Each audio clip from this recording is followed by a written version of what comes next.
The night is still, yet it quivers with terror. Snow crunches beneath bare feet as a young girl stumbles through the darkness, her breath ragged, her skin pale as moonlight. A crimson trail stains the white earth. Behind her, each drop of blood a desperate heartbeat fleeing into the cold. She dares not look back, though the screams she has left behind still echo in her skull, screams torn from other throats, silenced in ways too cruel to imagine. High on the hill, the silhouette of Čachtice Castle looms against the winter sky, its blackened towers pierced by torchlight that flickers like hellfire in the wind. Behind those walls, within chambers, sealed from the eyes of men, a noblewoman moves like a phantom, her pale face untouched by age, her hands dripping not with water, but with the lifeblood of the innocent. Some whisper she does not merely kill, but bathes in blood, believing it a fountain of eternal youth. Others whisper darker things still, that she drinks it savouring the warmth, as if it might bind her soul forever to this world. And yet, is it truth, or is it legend? The girl who runs tonight will never tell, for she will not survive the night. Her body will be found frozen in the snow, her lips blue, her eyes wide in a final moment of terror. And her death will become just another rumor, another puzzle piece in a story so grotesque, so horrifying that history itself could not decide whether to carve it in stone or bury it in silence. But the whispers endured. For centuries they clung to her name like shadows. Elizabeth Bathory, the Blood Countess. A woman born into power, wealth, and prestige, whose life would spiral into one of the darkest legends humanity has ever known. Was she a monstrous predator, the architect of tortures beyond comprehension, a woman who turned her castle into a slaughterhouse? Or was she a pawn in a political game, a victim of ambition and lies destroyed, not by her own cruelty, but by the greed of men who coveted her fortune? You and I will walk through the iron gates of Čachtice. We will step into her world, the perfumed halls of her youth, the bloody chambers of her reign, the dungeon of her final days. And we will ask a question that has haunted Europe for 400 years. Who was the true Elizabeth Bathory, the noblewoman of legend, or the monster of myth? Before the blood, before the whispers, there was another Elizabeth. She was born in August of 1560 into the most powerful aristocratic family in the Kingdom of Hungary. The Bathory name commanded respect and fear across all of Central Europe. Her childhood home was not a cottage of warmth, but a fortress of stone filled with tutors, guards, and the ever-present reminder that her bloodline made her both privileged and imprisoned. Imagine the corridors of her youth, high-arched ceilings hung with banners of her family's crest, polished marble floors echoing with the measured footsteps of servants who bowed their heads as she passed. From her earliest breath, Elizabeth was wrapped not only in silks and furs, but in the suffocating weight of expectation. She was taught to speak several languages: Latin, German, Hungarian. She could read, write, and debate with the precision of any scholar of her age. Yet all of this knowledge was not meant to free her, but to serve her destiny as the wife of another powerful lord. The world around her glittered. Feasts in candle-lit halls stretched long into the night with roasted meats, golden goblets of wine, and musicians plucking strings beneath painted ceilings. Outside, vast estates sprawled into the horizon, orchards, vineyards, and villages where peasants bent their backs to fill the coffers of her family. Elizabeth's childhood was gilded with luxury, but the cage was already closing around her. For aristocratic daughters, marriage was not about love. It was a political maneuver, a weapon of alliance. At 15, Elizabeth was given to Ferenc Nadasdy, a warrior nobleman whose cruelty in battle earned him the ominous title, the Black Knight of Hungary. Their wedding was a spectacle of wealth and power. Guests feasted for days, carriages lined the roads, and golden coins were tossed into the streets for the peasants to scramble after. And yet the young bride, barely more than a child, was stepping into a role that would bind her forever. Ferenc soon departed for endless wars against the Ottoman Empire, leaving Elizabeth mistress of vast lands and countless servants. It was here that she learned to command, to wield authority in his absence. And it was here too that the first whispers began. For though Elizabeth's face smiled in portraits framed by jewels and silks, those who served her behind closed doors saw another side. Her temper was sharp, her punishments severe, her sense of power absolute. Still in these years, she was untouchable.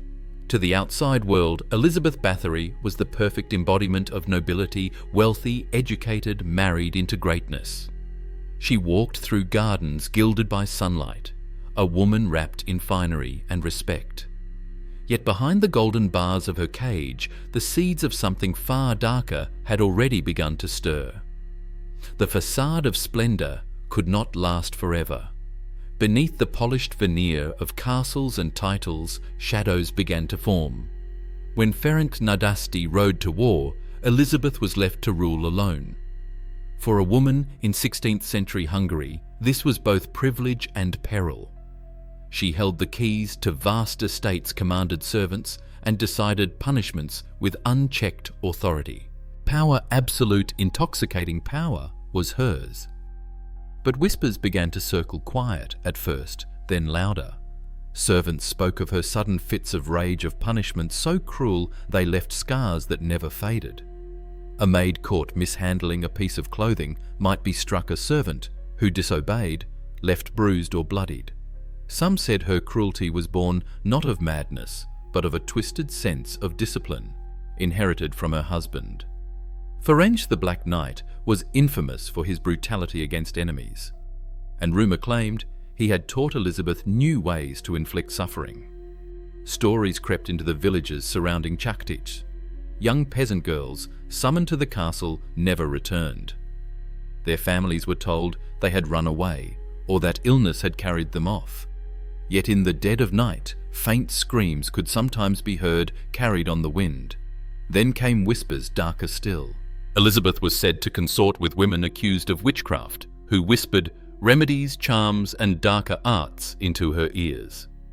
A strange figure, Anna Darvulia, appeared by her side, described in later testimonies as a witch, a corrupter who stoked the Countess's growing obsession with youth and beauty. It was said Elizabeth gazed into mirrors longer than she did into scripture, and the first legends claimed her vanity grew into something monstrous. The world around her seemed to feed these whispers. Europe at the time was ablaze with tales of witch hunts, demonic pacts, and Satan's hand in human affairs. Superstition clung to every illness, every storm, every unexplained death. In such a climate, even the smallest cruelty could grow into a story of the devil's work. Still, Elizabeth was untouchable. She was a Bathory, and Bathory blood carried protection as strong as fortress walls. Villagers muttered but dared not act. Nobles exchanged uneasy glances but looked away, and so the cracks widened. Elizabeth began demanding not just peasant girls, but daughters of minor nobility, young women sent to her castle for education, only to vanish. When noble blood began to spill, the whispers could no longer be contained. Fear grew in the hearts of neighbours, suspicion in the corridors of power. The legend was taking root. Something terrible was unfolding behind those castle walls, and though no one yet dared to name it, the seeds of doom had been sown. The rumours could no longer be ignored. By 1609, too many young women had vanished into the cold stone walls of Čachtice Castle, and their absence weighed heavily on the tongues of nobles and peasants alike. Parents whispered of daughters promised service in the Countess's household, only for weeks to pass, with no word, no letters, no return. Some braved the gates to demand answers, but were turned away by guards. Others stayed silent, terrified of what might happen if they pressed too hard against the Bathory name. Then came the breaking point. Among the missing were no longer just the daughters of peasants, but of noble families, young women of lineage bloodlines that mattered. To harm a servant was cruelty. To touch the child of a noble was defiance against the entire social order. The whispers grew into a roar, and the crown itself could no longer turn a blind eye. The King of Hungary. Matthias II ordered an investigation. It was not merely justice he sought, but an opportunity. Elizabeth Bathory's wealth and lands were vast, and her political influence formidable. Should she fall, her fortune could be seized, her name extinguished, and the crown enriched. Thus, justice and greed walked hand in hand toward her ruin. On a freezing December night in 1610, soldiers surrounded Čachtice Castle. Inside the great halls that once rang with feasts and music, now hid a nightmare. When the doors were thrown open, the investigators claimed they found scenes that would haunt them forever. Bodies of young girls, pale and broken, stacked like discarded dolls. Others still clinging to life, bloodied, beaten, gasping in agony. Some were said to bear the marks of needles, knives and irons pressed against their flesh. The Countess herself was caught mid-act, so the chronicles tell us her hands red, her garments stained. Whether this was truth or the careful embroidery of enemies history may never know. What mattered that night was the spectacle: a noblewoman of one of Europe's greatest houses dragged from her chambers accused of unspeakable crimes. Elizabeth Bathory was placed under house arrest, confined within the walls she once ruled. Her accomplices, maids confidants, and the shadowy women whispered to be witches were seized as well, destined for torture and interrogation. The mighty walls of Čachtice, built to keep enemies out, had become a prison for the Countess herself. The trap had sprung. The woman who once feasted in gold-lined halls now faced a trial not of law, but of survival. And though she had not yet been condemned, the world outside had already declared her guilty. The halls of Čachtice Castle, once alive with banquets and noble ceremony, grew silent after that night. Elizabeth Bathory, who had commanded with a voice sharper than steel, was reduced to a prisoner within her own fortress. Guards watched her every move, their boots echoing in the corridors, where once only her word had authority. Her chambers, once perfumed with roses and candlelight, now reeked of mildew and smoke. But perhaps worse than the walls that confined her were the voices that haunted her. Those she trusted, most maidservants, women who had once shared her secrets, turned against her under the weight of torture. They confessed to horrors in her name, each tale darker than the last of needles shoved under fingernails of girls smeared with honey and left for insects to devour, of bodies burned and buried beneath castle stones. Some said Elizabeth laughed as the screams rang out. Others swore she drank the blood of her victims like wine.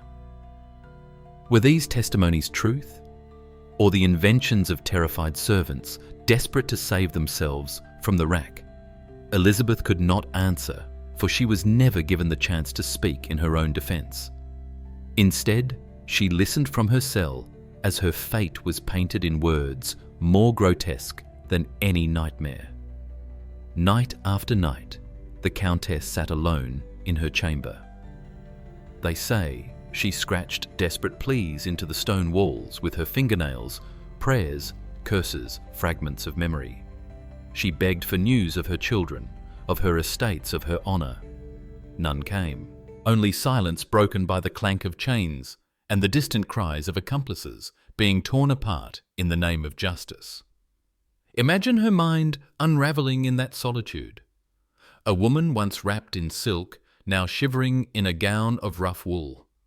Once attended by dozens of servants, now handed crusts of bread by guards who spat at her name. She could not bathe, could not see the sun, could not even weep without being watched. Powerless, stripped of dignity, she became a ghost, haunting her own home. And yet, beneath her despair, burned something more: defiant pride. Even in captivity, she refused to confess. She wrote that she was innocent, that her enemies had conspired to destroy her.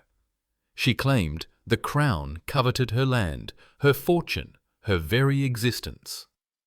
Whether these were the ramblings of a guilty mind or the last stand of a woman unjustly accused, the effect was the same. Elizabeth Bathory, once mistress of a kingdom, within a kingdom, now sat in the shadows of her own making. A descent into darkness so complete it seemed as though the stones themselves whispered her sins back to her. Justice, they called it. But what unfolded in the winter of 1611 was not justice, it was theatre. Elizabeth Bathory, though the accused, was never allowed to appear before the court. She was kept locked in her chamber, while others, her servants, her supposed accomplices, were paraded, interrogated, broken.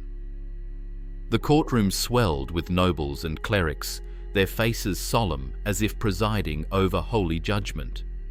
In truth, many had already divided her fortune in their minds, waiting like vultures for her fall. Witness after witness came forward, their stories growing more grotesque with each telling. They spoke of blood-filled basins of girls strung up like slaughtered animals, of a countess who smeared her skin with crimson to preserve her beauty. But beneath the horror lay the mark of torture.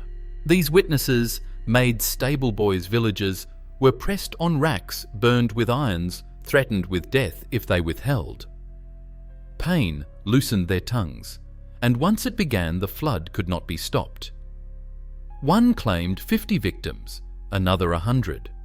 Soon, the number swelled to 650, an impossible tally, and yet it was written into the record as fact. Not one body was ever produced in court. Not one noble dared speak in her defence. For to defend Elizabeth Bathory was to risk being seen as her ally, or worse, her accomplice. Silence was safer.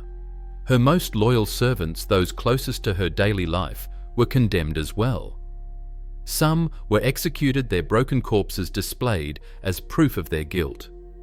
Others were maimed, branded as witches and conspirators. Their deaths fed the spectacle a reminder that even proximity to the Countess was poison. And Elizabeth. She remained in her tower cell, scratching words into paper that would never be read aloud. She declared her innocence, denied the charges, begged for the chance to stand before the court. That chance never came. She was judged without a voice, condemned without defense. It was easier this way. A public trial for the Countess herself would have been messy. Too many questions could be asked. Why had the crown tolerated her for so long?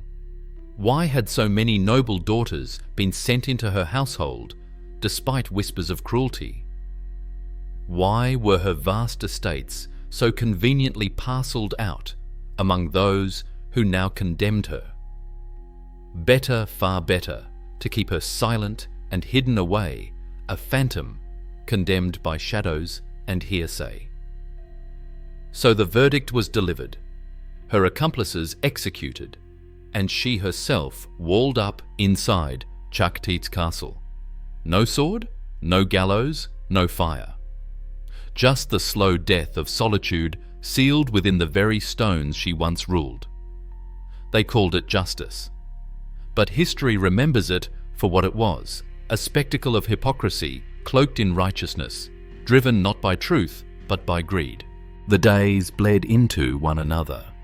Seasons turned, and yet for Elizabeth Bathory there was no sun, no moon, no horizon.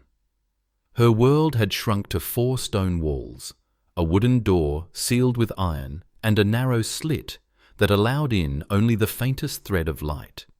She had once commanded hundreds of servants, presided over feasts, and held audiences in golden halls.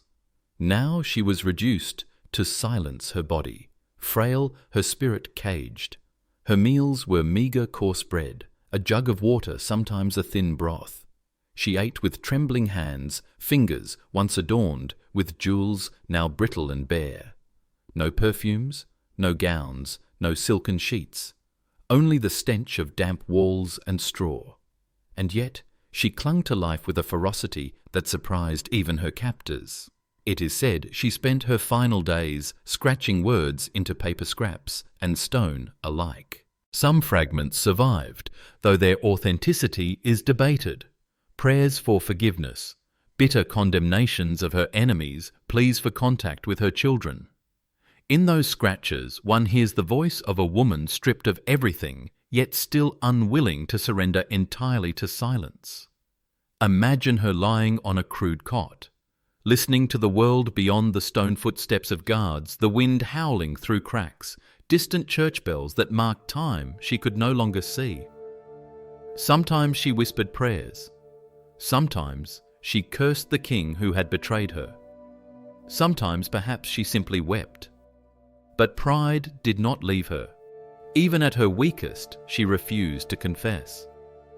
She declared herself innocent, a victim of envy and conspiracy. Whether these words were true or self-deception, they carried the same stubborn defiance that had guided her all her life. On the night of August 20th, 1614, she asked her jailer for a candle. Perhaps she sought comfort in its glow, or perhaps she wanted to glimpse one last time the light that had been denied her. They refused her request. Instead, she lay in darkness. She touched the cold wall, pressed her face against the stone slit, where air crept through, and whispered words no one recorded. Maybe they were a final prayer.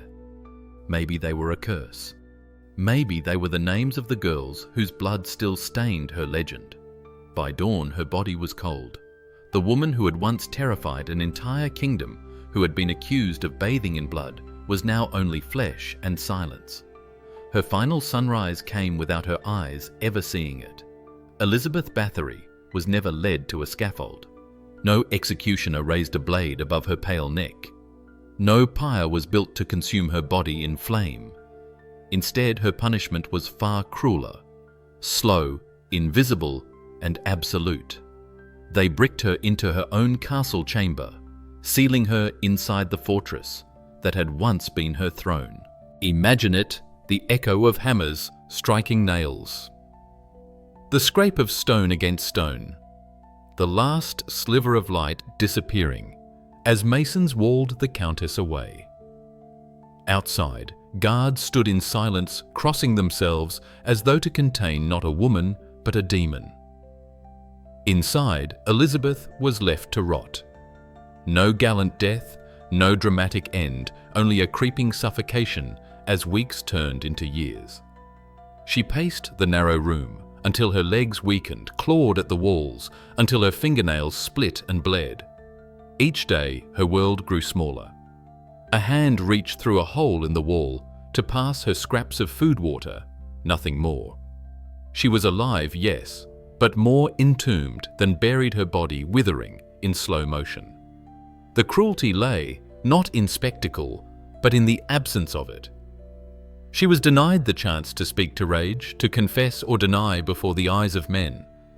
Instead, her torment was private silent. For 4 years, she lingered there, the life leaking from her body as surely as the warmth from her chamber stones in winter. Her beauty, if ever it had been as captivating as legend, claimed faded into hollow cheeks, thinning hair, and a body wasted by confinement. The woman once accused of bathing in virgin's blood to preserve her youth now became a husk, her reflection vanishing from memory, replaced only by the grotesque stories told of her outside those walls. And then one night, the cruelty reached its end. Guards found her collapsed, motionless. No cries, no screams, no violent finale. Just the hushed stillness of a woman extinguished. Some accounts say she died seated upright, her head resting against the cold stone, eyes open, as though still staring defiantly at the world that had condemned her. Others insist her lips curled in a faint, unsettling smile, as if she had outlasted even their hatred. No sword, no fire, no gallows could have carved such a punishment. Death by silence, by darkness, by time itself, this was her execution. It was not quick, it was not merciful, it was a cruelty more profound than any blade could deliver. And so ended Elizabeth Bathory, the Blood Countess sealed in stone, her last breath swallowed by the castle that had been both her empire and her tomb. When the guards discovered her body, there was no cry of triumph, no ringing of bells, only silence. The Countess of Blood, once the most feared woman in Hungary, now lay lifeless on the floor of her cell, reduced to nothing more than cold flesh and brittle bones. Her death brought no spectacle. There was no crowd gathered to jeer or cheer. No scaffold, no execution ground, no public reckoning. Only the muffled shuffle of soldiers carrying her stiffened form through the narrow corridors she once commanded. Her face once said to radiate vanity, and pride was slack and pale, a mask of defeat, or perhaps of defiance that death itself could not erase. What to do with the body of Elizabeth Bathory? That was the question. A noblewoman of her stature could not be discarded like a criminal, yet neither could she be honoured with the burial of her rank. To bury her in the great Bathory crypt risked elevating her memory. To leave her unburied risked provoking the superstitions of the peasants who already whispered that she was not merely wicked, but something otherworldly. The decision was swift and secretive. In the darkness before dawn, her body was lowered into an unmarked grave within the grounds of Čachtice. Some say the villagers, furious and terrified, rose in protest and demanded her remains be removed.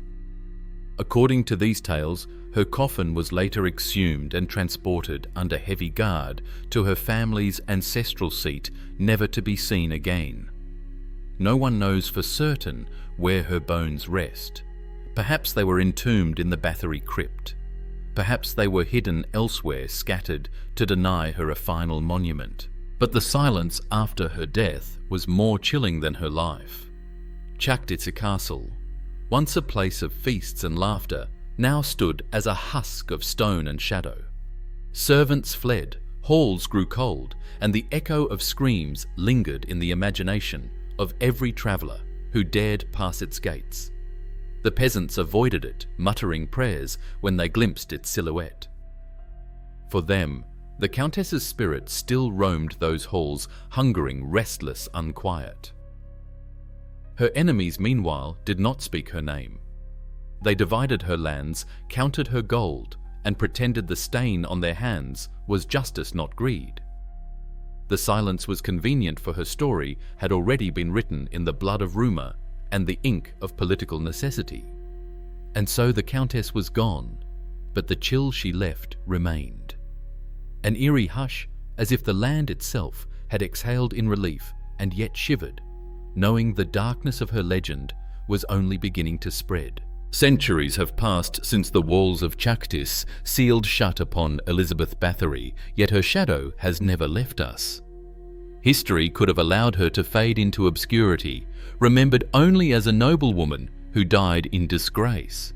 Instead, her name became immortal, etched into folklore, whispered in ballads, transfigured into something more monstrous than human.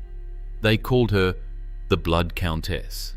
Pamphlets spread lurid tales of her bathing in the blood of virgins to preserve her beauty. Poets and storytellers seized the image, feeding it to an audience eager for horror. Over time, Elizabeth Bathory ceased to be a woman and became a myth, the perfect embodiment of female cruelty, vanity, and excess. She was no longer Elizabeth of the Bathory family. She was a spectre, a vampire draped in crimson, haunting Europe's imagination. But what was truth? Were the numbers 650 victims an accurate record of unimaginable evil, or the product of tortured confessions and political invention? Scholars debate it still. Some insist she was guilty beyond doubt, that her cruelty was documented too widely to be invention. Others argue she was destroyed by enemies who coveted her land, her wealth, her influence in a kingdom divided by war. The truth lies somewhere in the fog between fact and legend. a fog history has never cleared. What cannot be denied is her legacy. Elizabeth Bathory's legend planted seeds that would grow into Gothic literature and vampire mythology. Writers drew upon her as a muse, the Countess who consumed blood to defy death, a female predator who inverted the role of victim into that of hunter. Without her, perhaps Bram Stoker's Dracula would have found another shape, or perhaps it would not have been written at all. And yet, beyond the tales of torture and blood, there lingers a deeper unease. Whether guilty of monstrous crimes or framed by monstrous lies, Elizabeth Bathory embodies something eternal, the terror of power left unchecked. She shows us how easily beauty can become cruelty, how quickly privilege can rot into tyranny, and how greed can mask itself as righteousness. In the end, the question remains unanswered. Was she the most prolific female murderer in history, a butcher cloaked in silks, or was she the victim of one of history's most ruthless conspiracies? Her name smeared to feed the ambitions of men, we may never know. But perhaps that is the reason her story endures. Not as truth, not as legend, but as a mirror. A mirror reflecting our fear of corruption, our hunger for horror, and our uneasy fascination with the line between beauty and brutality. Elizabeth Bathory is gone. Her castle crumbles, her body lost.